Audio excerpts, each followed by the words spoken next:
The world is a big place and there's many paths to choose from. I wanted a degree, but I didn't want to go to university. I wanted a hands-on approach while still being able to study.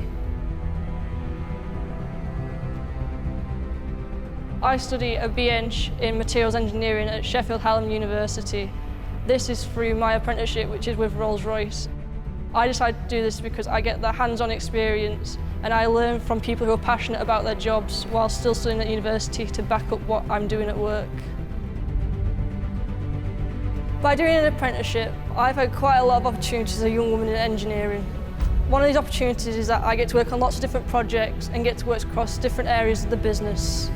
I never imagined that I'd be able to make such a huge impact to such a global company like Rolls Royce.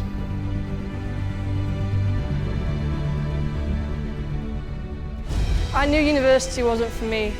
I wanted to learn hands-on, and that's why I chose an apprenticeship. An apprenticeship gave me the chance to get real-world experience, whilst the learning backed up what I was doing.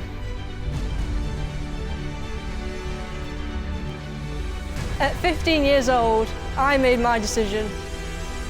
At 21 years old, I'm making a difference, and I'm only just getting started.